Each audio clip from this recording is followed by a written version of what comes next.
Hello, hello. Welcome back to Ghost Tracks Podcast. We are here for listener stories. We are here to tell all the spooky tales. Again, we are just getting started as a podcast, so I don't have a whole lot of stories on hand from people messaging them in or anything of the like. So we went back to Reddit, visited Reddit again, and got some good ones. So I'm here to get that going. We'll tell you some scary stories, get your day started off right or your night ending right, depending on when you're listening. But let's get started. Our first story is from Whiskey Hangover. And Whiskey Hangover writes, when I was a kid, my favorite uncle was the youngest in the family. He was my hero. He had just finished high school and I was about 10 or 11. We would go and visit on spring break, and over the course of the summer, I always looked forward to seeing the guy. We'd listen to records and tapes, and he introduced me to bands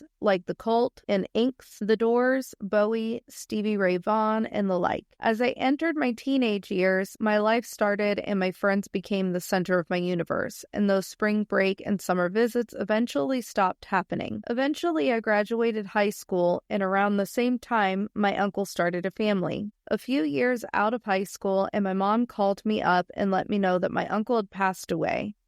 I hadn't seen him in a few years, and when I asked what happened, the only reply I could get was he was sick. It wasn't until years later that I found out that he had taken his own life. Oh my gosh, that is so terrible. I am so sorry. I too have had dear friends of mine, family members, take their own lives, so I completely understand that grief. He didn't leave a note or anything, but the general consensus was that he learned he didn't have long to live and took the easy way out. Here's where things got interesting for me.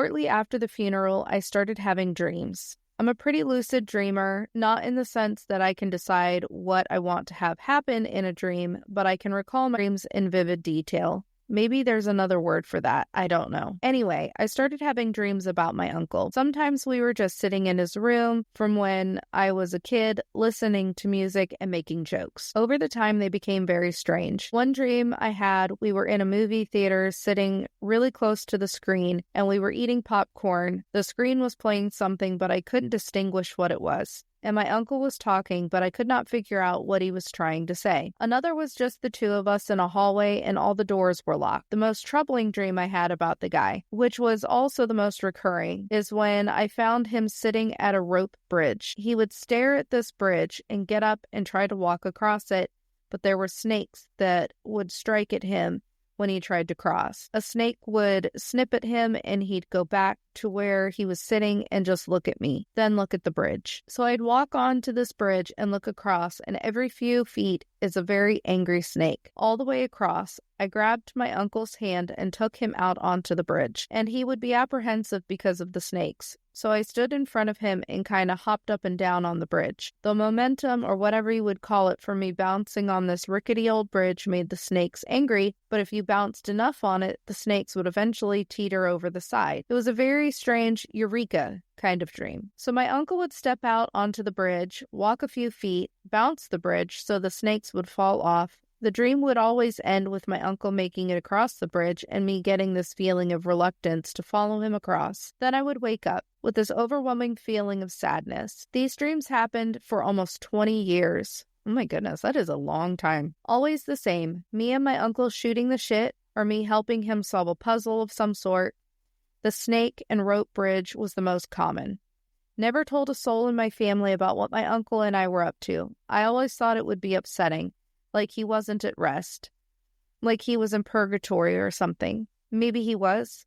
I eventually just came to accept that my uncle was haunting me. For the most part, I didn't mind. My grandmother died a few years ago. Nothing tragic. She caught pneumonia and never really recovered from it. One night, she went to sleep and just never woke up. We celebrated her life, hugged and healed the way families do when death comes to visit. Since my grandmother's funeral, I haven't had a single dream about my uncle. Not one. I think that was the confirmation I needed that there's something out there for all of us after we die. My grandmother passing away was the catharsis I needed to let my uncle go. And I like to think that my uncle was just lost. He was lost in life, and that carried on in death. I also think my grandmother, on her way to the sweet hereafter, found her baby boy, picked him up, dusted him off, and brought him home. I wonder if those dreams were also kind of a way for you to try and work out your feelings about his passing and the way that he passed away, making sense of it, kind of feeling like he was trapped or like you're trapped in this and you wish you could have helped him. And the snakes were those feelings of upset and anger and, just that massive misunderstanding, not understanding why he did what he did. It's so hard when people pass away, take their own life. It's difficult regardless of whether or not they leave a note, but it's extra difficult when they don't leave a note because then you're just left to feel like maybe it had something to do with you almost. And I feel like maybe those dreams were a way of you trying to help that and alleviate those feelings. Maybe you didn't have those feelings, but maybe it was just a way of helping him, but also helping yourself. Our next story was a user on Reddit, but unfortunately they did delete their account, so it just says deleted user. So I don't know who this user was, but I love the story. It starts off saying, me reading these stories while my cat looks at me from down the darkened hallway, her eyes reflecting the light, LOL. Cats are just creepy pants. I have a cat in my bed currently. Her name is Maggie. She's sleeping next to me. She's my podcast buddy, moral support and all, but she's being a good girl over there, just lazing around, taking a snooze. So this user said, I've had a bunch, but one that stands out was probably the time my then youngest son had gotten me up crying about a bad dream he was having at 3 a.m. He was 4 at the time. I calmed him down and then he told me that he was hungry, so we went to the kitchen for a snack. He's sitting there eating cereal when he just kind of looks up and then casually tells me the boy who woke him up is sitting in the corner crying.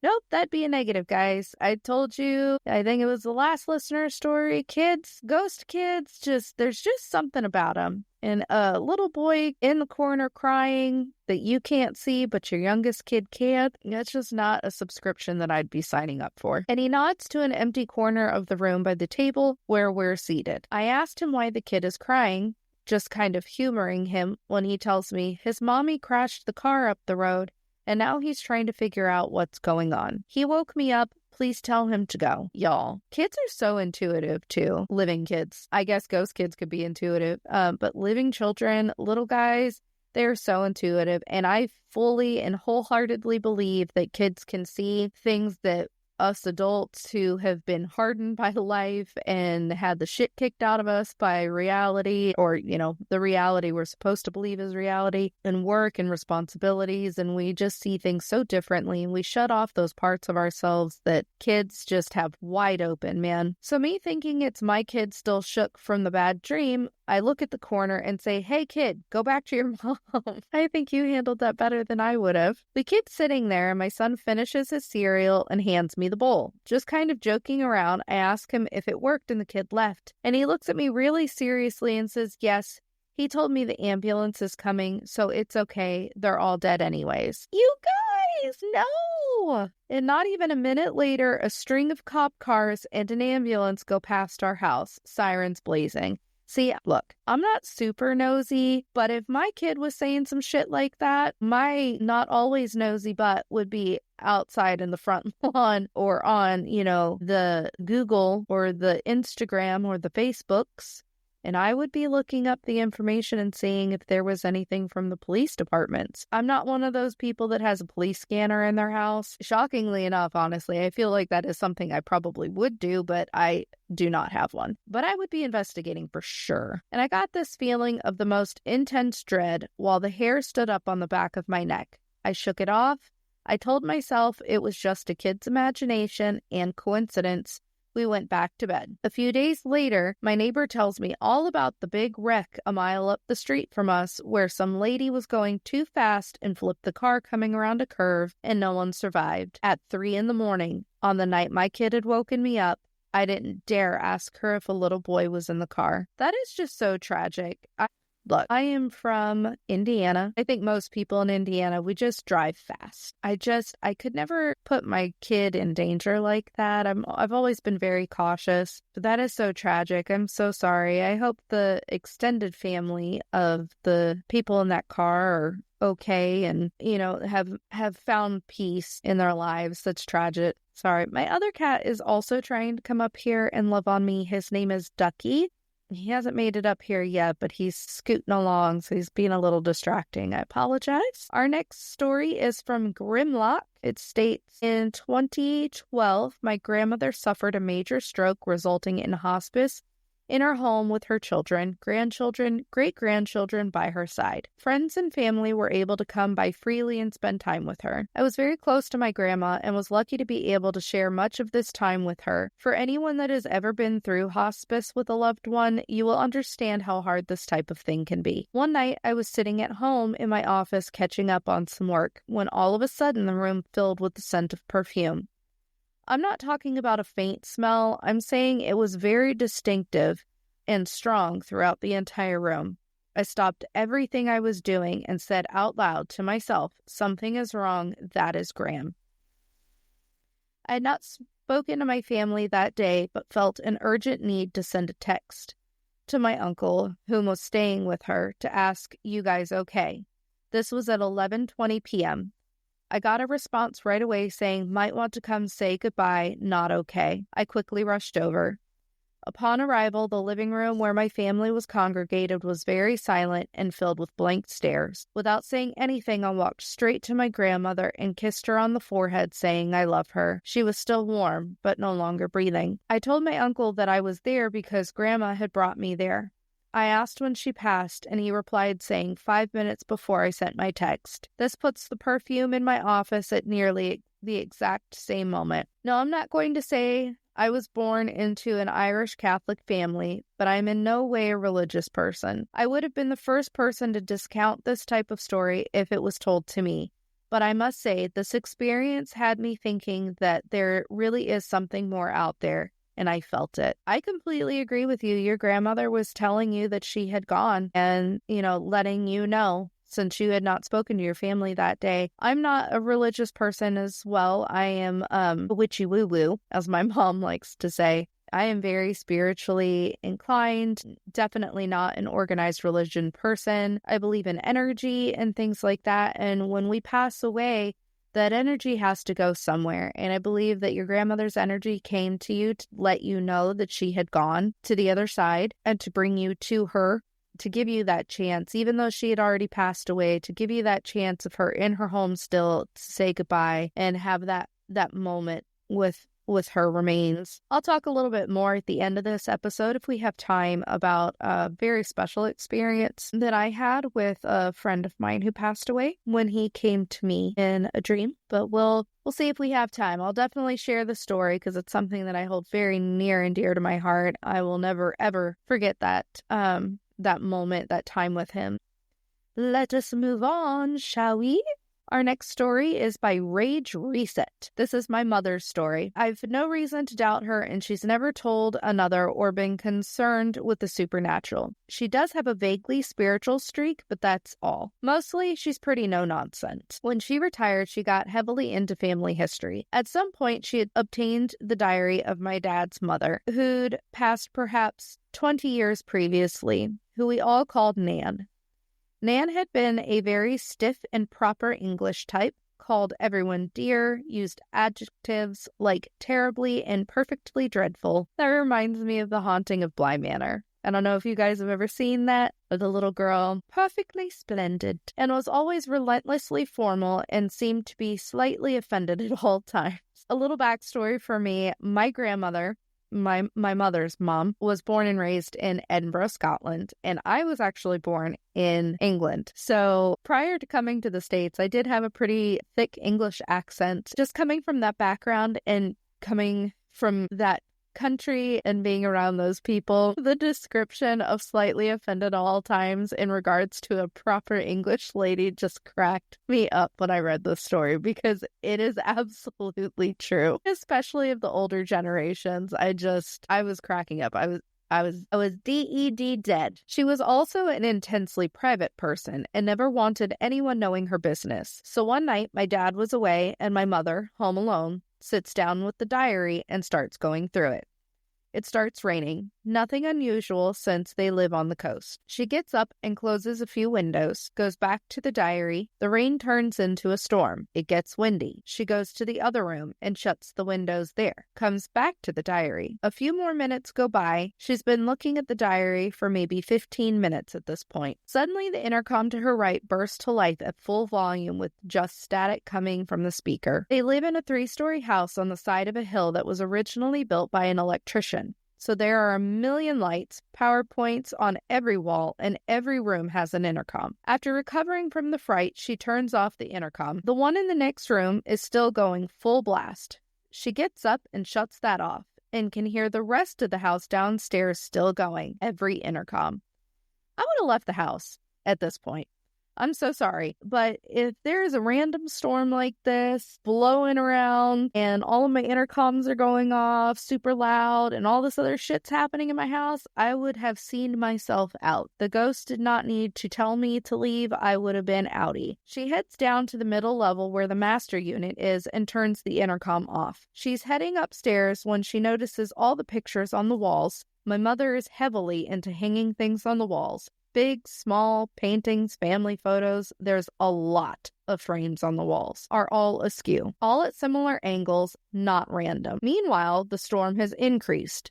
The floor she is on is lined the length of the house on one side with timber-framed windows. Even the tops of the windows are wet with rain, which rarely happens and takes a proper storm to do. As she stood there, taking this all in, what she can only describe as an intense gust of wind rattles the windows from one end of the house to the other, as if a speeding train went past on the balcony outside. Instead of fleeing into the night in search of a hotel and real estate agent, as I would have done, see? This person and I are on the same wavelength. She walks calmly upstairs, calmly shuts the diary, calmly puts it in a cupboard, shuts the cupboard, says, "Sorry, Nan," to the empty room and goes to make a cup of tea, as every proper English lady does. I said that. They didn't say that, but I think that they would. The storm dies down. She writes all of the pictures, and that's that. Here's the kicker. Someone from her work lives in the same street, like 10 houses away. When she sees him the next day, she mentions the storm, and he says, "What storm?" She's like, "What do you mean, what storm?" "I'm talking about the gale force storm we had last night." The guy looks at her funny and says that he would have known if there was a storm since they had dinner on the balcony last night. Oh my God. And there wasn't a storm at any point. Reading this back, it sounds completely made up. I can only swear that it isn't. I lack the imagination to make up something like this. Shout out to Nan. If she's somehow reading this, I promise I won't be reading your diary. I won't be reading your diary either, Nan. You are a force to be reckoned with, it sounds like. I would not sign up for that experience. No, thank you. And privacy is privacy, man. Like, don't be kidnapping her shit. Well, that's all the stories that I found on Reddit for us to read today, so I will share my tale. So my story is about my friend, and I won't say his name. It's been 22 years now since he's passed away. Oh my God, I can't believe that. But just out of respect for his family, not that I feel like they listen to this, but just in case, he'll just be referred to as my friend, my very dear friend. He passed away at 19, he did complete suicide. I lived on the East Coast for quite a few years and went to high school with him my freshman and sophomore year. After that, I relocated to the West Coast. I am an all-over person. I've lived everywhere. Prior to me leaving the East Coast, I had a falling out with my friend group. Just, the dramatics of teenagers being teenagers. It was probably over something so absolutely ridiculous. And I obviously don't even remember what it is anymore. But we did have a falling out. So this friend group I did not talk to for probably 3 or 4 months prior to me leaving the state that I lived in. And then I relocated to the West Coast, and I was just... I think it was in my senior year. So obviously it had been a little while since I talked to any of them. And I got the call on November 5th from another friend who I did continue having contact with. We all knew one another, but obviously just different cliquey groups. Again, teenagers. But I received a phone call from my friend one evening, and he let me know that this friend of mine had passed away. And I was devastated. I was absolutely devastated because I think that was probably one of the first times that I had had somebody pass away that was close to me, other than my Nana. She passed away, let's see, at that time, about 7 years prior, but she still lived in Scotland at the time, and, we were here in the States, so I wasn't super duper close to my Nana, but that was the only other loss that I had had at that time. And this particular loss, because we had been such close friends for so many years at this point, just absolutely devastated me in ways that I could never really explain. And a lot of it had to do also with the fact that something so stupid, again, I don't remember it now, and I probably didn't even remember it then. Like, why did we have this falling out that we had? So I got that phone call and I was just absolutely just brokenhearted. What I didn't realize at the time that this happened was that I was pregnant with my first child. Well, my first biological child. I do have 2 adopted children as well, but my daughter, she's my only girl. I was pregnant with her at the time, and I did not know that I was pregnant with her at the time. But it kind of happened, conceiving her and his passing happened within a few days of one another. And my paranormal, my encounter, my visit from him, the thing that brought me so much comfort happened the morning of my 20-week ultrasound. And for anyone that has had children or works maybe in the medical field and in, women's health, knows the 20-week ultrasound, especially at this point, this was, 2005 at this point. The 20-week ultrasound was, you're going to find out the gender today, or hopefully if baby is cooperating, you will find out the gender today. Now we have all of the blood tests and the fancy things, the sneak peek ultrasound options and things like that. We didn't have that back in my day. In 2005, I had to wait to get that if I didn't have a whole lot of money to be paying for a genetic test, which I did not, because I was a lowly 17-year-old pregnant girl. I am a teen mom, obviously, but 20-week ultrasound, morning of, I was still asleep and I was having a dream. And in this dream, I was back in the high school that I went to with my friend, and the school was on fire around me. And I just remember kind of appearing in this dream, all of a sudden became conscious that I was in this dream. I noticed there was fire. I was standing, I believe it was closest to where the gyms were, and across from the gym was the auditorium. And so I'm standing in that hallway still, and I'm just kind of looking around me, not really knowing what to do. And there's just absolute chaos and panic happening around me. The kids are screaming and everyone's running. And I see my friend run past me. And I just, out of all of the faces everywhere, he is the one that I recognized. And I kind of, honed in on. And I called after him and I started running after him. And then all of a sudden, school's still on fire. My dreams are weird, guys, okay? But the school was still on fire, and all of a sudden, I'm up on a rafter. Like, on my hands and knees on a rafter. And let me just tell you, if this was real life, this had to be dream me, because apparently that bitch was a lot braver than me. But if I was on a rafter in waking life, I would have been shitting myself. I would not be up there, and I certainly wouldn't have been crawling across it like I do in a minute in this dream. But I'm up on this rafter and I see my friend sitting on the rafter, and he is just so peaceful, just absolute peace. And he's sitting there and he's just kind of looking out. And I think we were above the gym, if I remember correctly. That's what it looked like to me in the dream.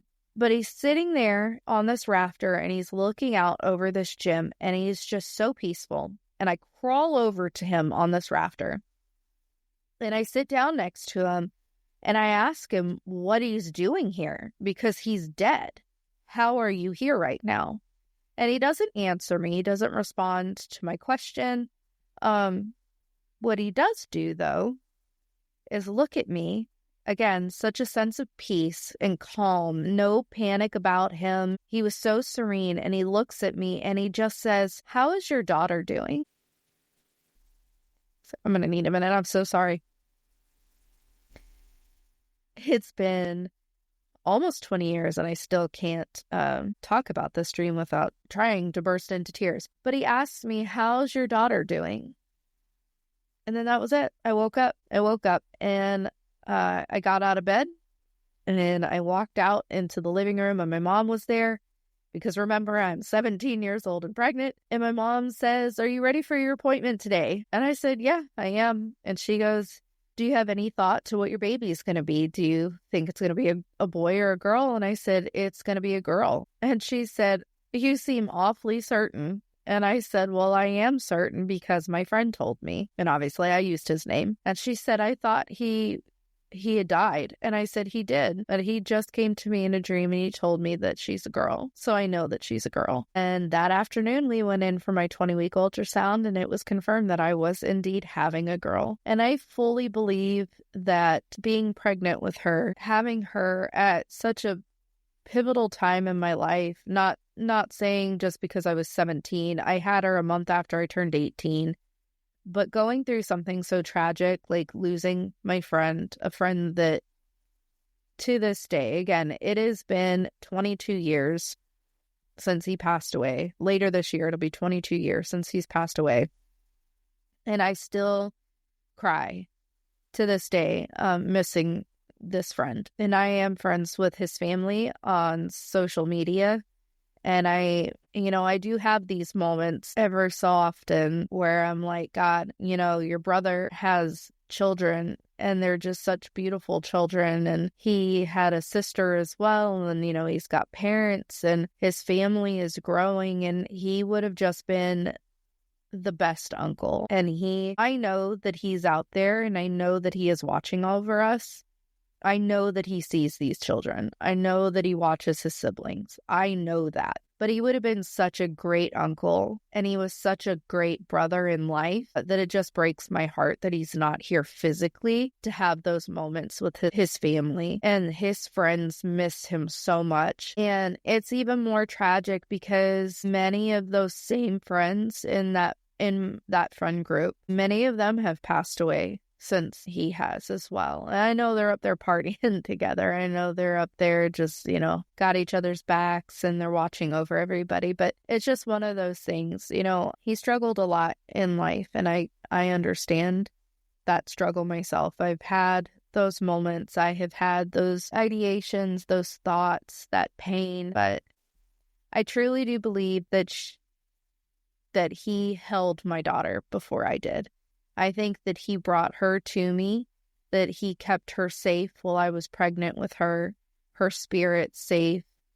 And mercy, do I love that child. She is going to be 20 this year. I can't freaking believe it. But she was my very first blessing as a mother.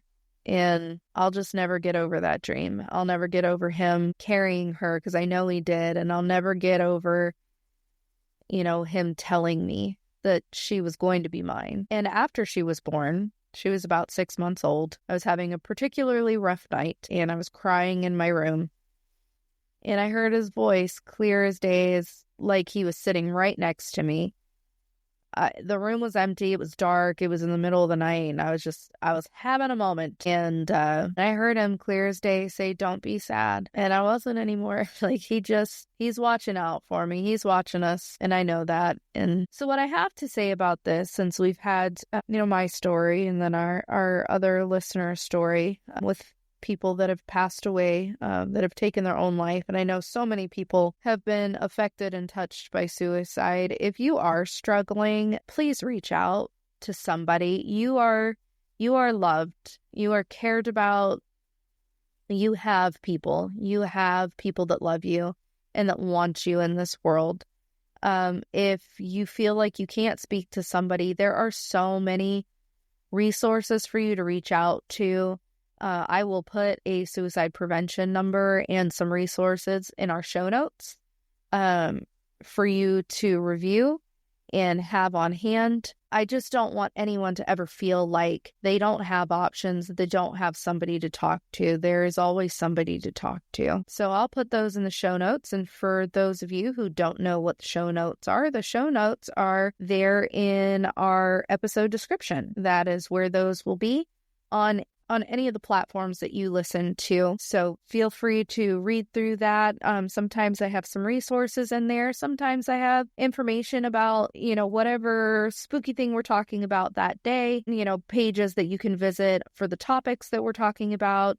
A lot of the places that I'll talk about offer paranormal investigation, so I'll link their page info in there as well in case you are in the area and you want to go check it out. But yeah, make sure you check that out and please reach out to somebody. Don't ever let yourself be alone, because I'm here 22 years later wishing so badly that I could have helped my friend. And many other friends, again, since then have passed away, and many of them by suicide, a lot of them by overdose. And I'll put some resources in there as well for addiction. You are worth something to somebody, and you're worth staying here. You are enough. So please reach out to someone if you're struggling. I know so many of us are. But that is going to conclude this episode of Listener Stories. Until next time, we will see you then. And if you have stories that you would like to share, you can email us at ghosttrackspodcast@gmail.com to have them read on the show. Stay creepy. Bye.